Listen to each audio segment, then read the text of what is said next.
नमस्कार दोस्तों, आपका स्वागत है। मुझे अब तक आत्मलोक से जुड़ी हुई या फिर लाइफ आफ्टर डेथ से जो जुड़ी हुई सारी बातें हैं वो किताबों से ही मिली है। और किताबें अगर ये सारी मेरे जीवन में नहीं आती तो ये सारी चीज़ें मैं आपको कह ही नहीं सकता था, क्योंकि मुझे कुछ पता नहीं होता था। तो इस तरीके से ज़्यादातर मुझे अब तक जानकारी मिली है दोस्तों। लेकिन मैं ये भी आपको मुझे लगा कि आज महत्वपूर्ण बात कहूँ कि किताबों से मैं किस तरीके से जुड़ा, क्योंकि किताबें पढ़ना वगैरह इन सारी चीज़ों से मैं सच बोलूँ तो कुछ सालों के पहले तक कोसों दूर, कोसों बहुत ही ज़्यादा दूर एकदम था। और इन सारी चीज़ों में मैं कैसे आ गया वगैरह वो सारी चीज़ें आपको मुझे बहुत ही ज़्यादा महत्वपूर्ण लग रही है कहना। सबसे पहले किताबों की मैं बात करूँ दोस्तों, तो बचपन से लेकर बाद में पढ़ाई की वगैरह जो भी किताबें हैं जो पढ़नी ही पड़ती है, हम अगर हमें पास होना है, अच्छे मार्क्स लाने हैं, तो इस वजह से मैंने पढ़ी। उससे ज़्यादा और किसी किताब का मेरे जीवन में वैसा आगमन नहीं हुआ। बाद में 12th के बाद वगैरह भी जो मैंने कोर्स वगैरह किया, उसके बाद किताबों से कोई भी रिश्ता नहीं रहा। तो इन सारी चीज़ों में दोस्तों तकरीबन पहली जो मेरी एक प्रिंटिंग प्रेस में जॉब थी, जहाँ से ही मुझे इन सारी चीज़ों को लेकर थोड़ी सी एक आशा निर्माण हुई कि मौत के बाद क्या होता है वगैरह। उसमें एक आर्टिकल आया था और उस आर्टिकल में बहुत सारी किताबों के नाम लिखे थे जो लाइफ आफ्टर डेथ से जुड़े थे। तो उससे ही मेरा एक ये सफ़र नया चालू हुआ, इस तरीके से मैं आपको कह सकता हूँ। लेकिन दोस्तों मैं जो मेरी पहली जॉब थी वहीं पर, तो वहाँ पर नीचे उनकी प्रिंटिंग प्रेस थी और उसके ऊपर किताबों का एक प्रदर्शन जैसा एक छोटा सा उन्होंने रखा था। बहुत सारी किताबें थी वहाँ पर। तो मैं सच बोलूँ तो वहाँ पर मैं जब काम करता था मुझे किताबों में ज़रा भी इंटरेस्ट नहीं था। और मैंने सच बोलूँ तो एक बार ऐसे ऊपर जाके देखा भी नहीं कि कौन सी वहाँ पे किताब है। मुझे कुछ भी वहाँ पे नहीं पता था, इतना भी मुझे इंटरेस्ट नहीं उन सारी चीज़ों में वगैरह। और बाद में धीरे धीरे क्या हुआ दोस्तों कि मुझे इतिहास में वगैरह बहुत ज़्यादा इंटरेस्ट था, इतिहास में और हमारे जो क्रांतिकारक है उनको लेकर। तो उनको लेकर मुझे बहुत ज़्यादा मैं जानकारी जुटाने की कोशिश करता था। मैं सच बोलूँ तो आज ये सारी जो चीज़ें हैं बहुत ज़्यादा आसान है। आज हमें वैसे किताबें पढ़ने की ज़रूरत नहीं है। इस भी काम में, लाइफ आफ्टर डेथ में भी आज मैं ये भी नहीं कह सकता कि आप किताबें पढ़ो, क्योंकि हमें यूट्यूब से हो या फिर और भी चीज़ों से हमें बहुत ज़्यादा जानकारी मिल जाएगी, वेबसाइट से वगैरह। क्योंकि आज इस तरीके से इंटरनेट हम यूज़ कर रहे हैं, यूट्यूब हो या फिर और भी वेबसाइट, आराम से हम मोबाइल लेकर आराम से देख सकते हैं। लेकिन वो समय ऐसा नहीं था जब मैं तब की ये बात कर रहा हूँ 2011-12 की। उस वक्त फ़ोन वगैरह थे लेकिन उनके हमारी मेरी कंडीशन भी नहीं थी कि मैं कुछ करूँ वगैरह। तो इस तरीके से, लेकिन आज के जैसे वहाँ पे नेट का उस तरीके से यूज़ भी नहीं होता था उस समय। तो बाद में दोस्तों इन सारी चीज़ों में बस मुझे इंटरेस्ट था, इतिहास में वगैरह।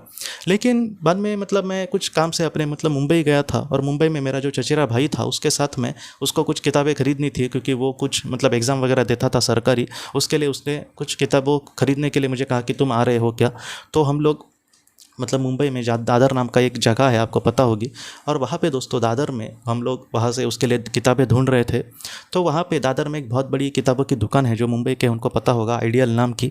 तो उस आइडियल शॉप के बाहर ऐसे लोगों की लाइन लगी थी। तो हमने पूछा कि इतना लाइन क्यों वगैरह लगी है। तो वहाँ पर दोस्तों अजब नाम का एक प्रकाशन था, एक पब्लिकेशन हाउस था अजब नाम का। उन्होंने एक ऐसी सुविधा निकाली थी या फिर ऐसा उन्होंने कुछ कंसेशन निकाला था कि उन्होंने कुछ ऐसी किताबें पब्लिश करी थी जो मराठी में बहुत ज़्यादा फेमस थी। और वो हर एक किताब जो थी बहुत ही ज़्यादा डिस्काउंट प्राइस में, 50 रुपये में एक किताब, इस तरीके से उन्होंने निकाली थी। तो इस तरीके से इसलिए उस किताबों को लेने के लिए बहुत बड़ा उन किताबों का संच था और उसमें बहुत सारे लोगों की लाइन लगी थी। तो हमने सोचा कि कैसे है कि बहुत सारे लोग जमा हो जाए, तो हम लोगों को भी लगता है कि इतने लोग क्यों जमा हो, इसलिए हम लोग भी वहाँ पे लाइन लगाए और बाद में आगे आगे जा रहे। और बाद में वहाँ से मैंने दोस्तों 100 रुपये की 2 किताबें खरीदी थी, एक 50 रुपये की ऐसी। वो किताबें अभी भी मेरे पास है। एक थी नेपोलियन बोनापार्ट का चरित्र और दूसरी थी मेरा आजीवन कारावास, ये सावरकर जी की। सच में उस किताब ने मुझे जो सिखाया है मैं आपको कह भी नहीं सकता। उस पर मैं ज़रूर वीडियो ज़रूर बनाऊंगा। इतनी बड़ी वो किताब है मेरा आजीवन कारावास, जो स्वतंत्र वीर सावरकर जी ने लिखी थी जब उन्हें अंडमान में बंदी बनाया था आजीवन कारावास के लिए। उसकी वो उन्होंने कहानी कही है काला पानी की, कि उनको क्या क्या भुगतना पड़ा उस जगह पर। वो सारी चीज़ें उन्होंने उसमें बताई है। तो ये 2 किताबें मैंने जब खरीदी दोस्तों, और किसी चीज़ के लिए हम जब पैसे देते हैं तब हम उसको एक थोड़े से गंभीरता से लेने की कोशिश करते हैं। तो इस तरीके से चीज़ें हो गई। और बाद में दोस्तों मैंने उन किताबों को उस वक्त पढ़ा था, पूरा भी नहीं पढ़ पाया था उस समय। लेकिन दोस्तों तब से मेरी थोड़ी सी रुचि हो गई और बाद में मैं फिर से जब उसी जगह पे जब काम पे गया था तब मैंने वहाँ पे अलग अलग किताबें वगैरह देखी थी। लेकिन वहाँ से लेकर पढ़ना वगैरह उतना मुझे संभव उस समय नहीं हुआ।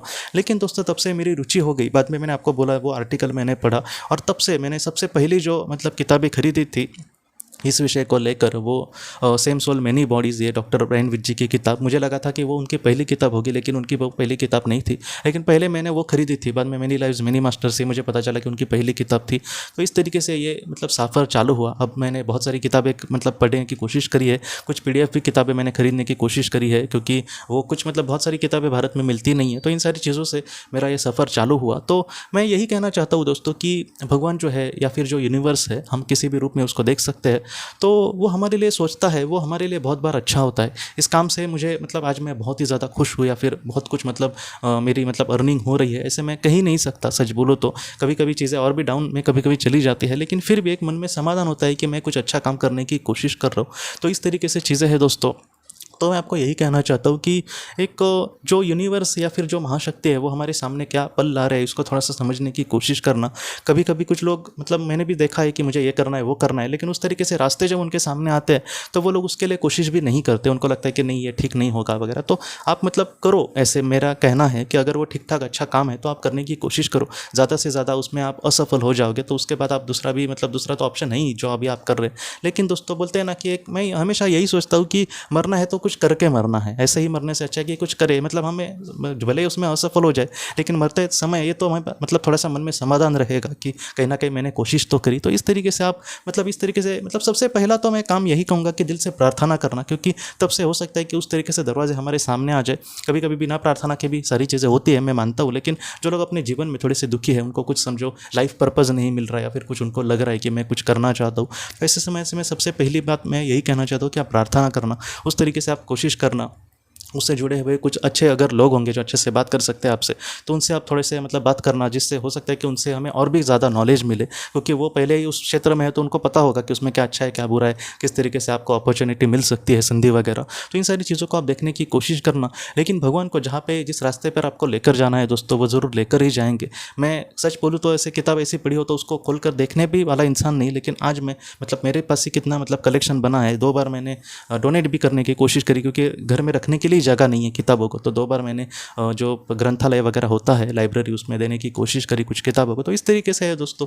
तो मतलब आपको जिस राह पर भगवान लेकर जाना चाहते हैं वो आपके लिए अच्छा रास्ता हो सकता है, लेकिन उसको समझना, उस तरीके से चलना। उसमें थोड़ी सी हो सकता है कि लोगों की कुछ बातें सुननी भी पड़े, अपने घर वालों की भी। लेकिन अगर आपको पता है कि इससे मेरा कुछ अच्छा हो रहा है, मैं कुछ अच्छा कर रहा हूँ, और मैं अपने मतलब लोगों के लिए भी मैं कुछ अच्छा करने की कोशिश कर सकता हूँ, तो ऐसे समय में आप मतलब कुछ छोड़कर ये करना, ऐसे मैं नहीं कहना चाहता, लेकिन आप वो करके भी 1-2 घंटा भी अगर आप इसके लिए देंगे, कम से कम 1 घंटा भी अगर आप देंगे ना दिन में, तो भी ये बहुत बड़ी बात होगी। सच बोलूँ तो इतना भी आप ज़रूर कर सकते हैं दोस्तों। तो मैं यही मुझे आपको कहना था, क्योंकि आज मैं अगर एकदम थोड़ा बहुत भी अगर कुछ कर पा रहा हूँ, तो आप हो सकता है कि इससे बहुत कुछ बड़ा कर पाए।